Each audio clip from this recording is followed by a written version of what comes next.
Hey you guys, it's Peter, and welcome to my channel, Peter Likes Books. I'm still trying to do it different every time. Okay, I just recorded a video, and then I'm re-recording it, and I'm doing this huge additional June book haul because I bought all these books. But the reason that I re-recorded it was that I flat out lied in that video. And one of the things, I could not believe I did it. I'm like sitting there talking, I'm like, Peter, you are such a liar. One of the things that I committed to myself when I did this BookTube channel was I was never gonna lie about anything. I was gonna just be myself and put it out there, and if people liked me, they liked me. If they didn't, they didn't. And I was going to not lie about books that I had read or not read. I mean, I never do that anyway, so I don't know why I would do it on here. But anyway, I'm gonna get in and start talking about the books, and then I'm gonna tell you the lie that I told, because it is such a ridiculous lie. I'm not even sure why I told it. But like I said to you guys, if you watch my videos, I live out loud. So this is part of me just holding myself accountable so that I do not lie in the future. But anyway, I used to be a huge beatnik fan, and I loved, you know, like reading stuff out of the Beat Generation, and I loved like watching those movies and anything. So a couple months ago, I went and I bought Jack Kerouac's Subterraneans. And I did not know anything about this book. I knew that he had written On the Road, and here's the lie that I told. In the past video that I just deleted, I said that I did not really care for On the Road. It wasn't one of my favorite books, but I wanted to try him again. Okay, I have never read On the Road, so let's just clear that up so that when I come back a year from now and I've read On the Road, I can be honest about it. I am like, Peter, why did you lie about it? One of my friends the other day, they're like, you script your videos? I'm like, do you watch my videos? Like, there's no way I script my There's no way I script my videos, like, because I'm just so crazy in them. But I cannot believe I lied about that. And maybe it's because I'm a little embarrassed. On the Road was like one of my mom's favorite books, and she would talk about it, and I think she'd be like, you've read it, right? I'm like, oh yeah, sure. It's like One Flew Over the Cuckoo's Nest. I've never read. And when people bring up Ken Casey and they talk about it, I'm like, I haven't read it. Now, a lot of other stuff from that generation I've read, but those aren't two of the books that I've read. So anyway, I got this Subterraneans, and the reason I picked this book actually instead of On the Road is A, because I already own On the Road, even though I've never read it, obviously, because I just told you guys all about that. You guys are probably all turning this off now, like, what? He's crazy. Anyway, and the other thing is that he wrote it in 3 days and 3 nights. And when I wrote my book, I wrote it in 3 weeks. And everybody's like, I cannot believe that you wrote a book in 3 weeks. And looking back, it doesn't seem like this huge obstacle to me. And it's also not the largest book in the world. But I wanted to see another author's kind of, and obviously I'm no, Jack Kerouac, but I wanted to see another author's study in writing over a short period of time. And this book is kind of about like the underground of San Francisco in the 1950s. So it's very appealing to me anyway. So apologies, I will never lie again. Okay, the other thing is William Burroughs. William S. Burroughs? Yes, I've never read anything by him before. I've actually seen the movie Naked Lunch, but I've never read anything by him, and I always had wanted to. And I know he's kind of like far out there, and like his ideas are kind of crazy, and he's conceptual, and that he was hated by a lot of people in the literary world. So first I picked up Junkie, which, as a recovering alcoholic and drug addict, if you haven't watched my videos, and you would know by now that I am, I've been sober for 21 years, this is really, really appealing to me because it's about him, his descent into addiction. And then the next book that I got was Naked Lunch, because I've never read it. And I have to be honest, I did not love the movie. I thought it was very, very bizarre. I actually kind of remember only like a couple scenes, which some of it reminded me kind of like of old like Casablanca movies. And then like the other part I remember is the guy like being raped by a huge centipede or something. I don't know, but like, I think I'm old enough now that maybe I ought to pick up some William Burroughs and read it. So yeah, so those are some of the books that I got about a month ago. And I actually have some books, can you hear it in the bag? What's in the bag? Oh my God, Boo Radley just went crazy. But anyway, the other book I bought a while ago that I wanted to read forever, and I don't know why I haven't because I love travel logs, is A Trip to the Beach by Melinda and Robert Blanchard. And it's a true story about how they gave up everything and they moved to Anguilla. Is that how you pronounce it? Anguilla? And opened a restaurant. And it's about them like beach life and dealing with a hurricane. And I have just heard phenomenal things about this. If you've read this book, leave in the comment section below what you think, because I really want to know. I'm going to try to read it this summer. Like, I've wanted to read this book forever, and every time I see it at the bookstore, I just kind of pass it by. The next book that I actually got it from Amazon, is Please, Fiction Inspired by the Smiths, and it's a short story anthology. I saw this on Amazon because I had bought something else, and it was underneath it, and I was like, what is this? A book of short stories, all inspired, and like if you go through it, each one of them is like I Won't Share You, and Shoplifters of the World Unite. Like every short story, Big Mouth Strikes Again, every short story is a Smiths song. I am the world's #1 biggest Smiths fan in the entire world, okay? And if you think you are, you're wrong. It's me. No, I'm just joking. We can share a title. Anyway, I absolutely love the Smiths. They helped me through my high school years. I'm not as big of a Morrissey Alone kind of fan, but I'm a huge Smiths fan and a Cure fan. But I think there's actually another book out there that's all like Cure songs, because there's like 3 of them in this series, and they're like all short stories inspired by songs by a certain band. And I think the other one's The Cure, and I don't know what the third one is. So I'm real excited about this. I have to be honest, I do not love short story anthologies. And so many people talk about him on BookTube. Like I was watching Adam at Memento Mori. I love his channel. Go check him out. And he was talking about Raymond Carver's short stories. And when I was at the library today, I was like looking through all of them, and I was like, I just don't know that I can make a commitment to reading this. Like they look so interesting, and I really, what would you call that, literary fiction? I mean, I love that, but at the same time, like, if the short stories are wove together, I like that. Like if they have a kind of an overall meaning, I like that. But when each short story stands alone, I struggle with that. I don't know why. I just like, I need something bigger to be committed to. So we'll see what I think about that. The next one I was actually sent to by the author, and it's 40 Wild Crushes by Jim Provenzano. He's a super nice guy. We're friends on Facebook. He has reached out to me and asked me if I'd be willing to like review his book. It's a book of short stories. I have to say, I am not crazy about this picture. Can you see it as a book cover?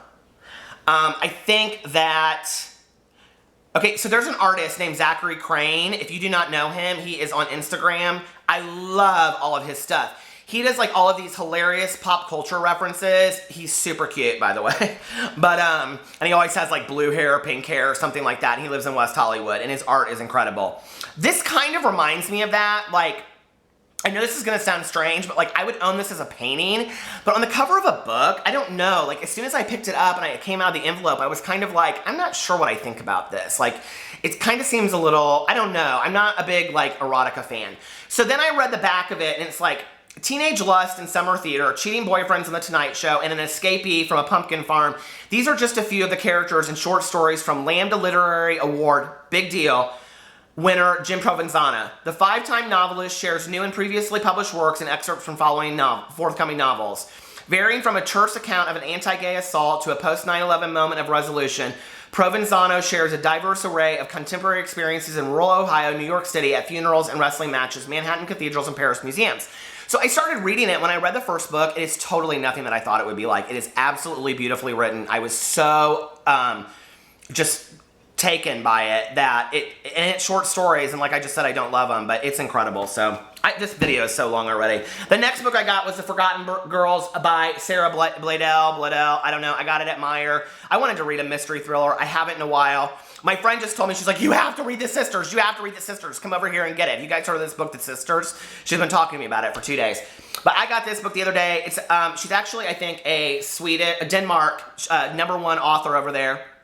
That's what it says on the back of the book, at least. And she wrote this book, and it's mystery about this, I don't know, homicide detective, and she finds this girl, and then she finds out that she actually had a twin, and they both died, like, years ago, and it's a mystery. So I'm real excited about that. The next book is The Westing Game. I've heard so many things about this. I know it's, like, middle grade. I've never read it. It's about a will and 16 people that come to the house, and anyway, very, like, and then there were none. It's kind of what somebody compared it to. The next book I got on the Meyer bargain bin, you know how I love that, and that's Where the Moon Isn't by Nathan Filer.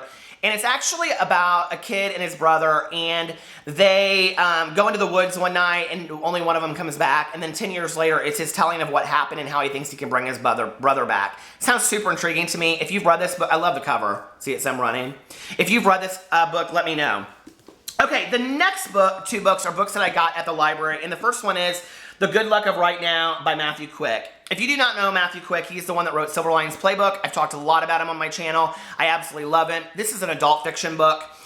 It's about this guy named Bartholomew Neal, who's lived with his mom all of his life, and then she dies, and he doesn't know what to do, and he's in like grief counseling, and he finds these letters that his mom had been writing to Richard Gere, but she calls him Richard, like in the letters, like they're friends, and so he goes on kind of like his own search and journey for his life. And I have to tell you what's so funny about that is that my mother actually wrote a book that I found after she passed away called Waiting on a Friend, or Letters to Mick Jagger. And it's all these letters that she wrote to Mick Jagger, and it's very, very similar to this. So I'm super excited to read that book. The next book that I got at the library was The Dinner by Herman Koch. I've heard several reviews on BookTube about this, and they're usually not like really great reviews, but they're very dark reviews. And so like, I don't know, it's weird. Like, do you ever read, like, see people's reviews and then it makes you want to read the book more? Like, I've heard so many bad reviews of that A Little Life by whatever her name is. I want to read that book so bad. Like Adam at Memento Mori, his review of it, which if you go look at the tortured porn video that he did, that video, even though he talks badly about the book, makes me really want to read the book. So anyway, that's kind of similar to this. It's about two boys that are 15, they've done something horrible, I guess you don't know, and then their families are out dinner talking about it. So I'm excited about that. Okay, the next book I got, I picked this up at Target yesterday, and I'm like a third of the way through, is This Is Where It Ends by Mary Kay Nigjamp. I probably torture her name. I have to be honest with you, it's about a school shooting. The whole thing takes place in an hour from 4 people's different points of view. It goes like literally in 5-minute increments. The only thing I like about this book is that I want to find out what happens and why he's shooting these people. The characters are boring, they're undeveloped, they are trite in their high school stereotypes. I am so bored with this book, but I have to find out what happens, and that's the only reason I'm finishing the end of it. And I'm sorry, Mary Kay Nigjamp, but I don't even know how this book was sitting in Target, honestly. So, okay, the next book that I'm going to talk about is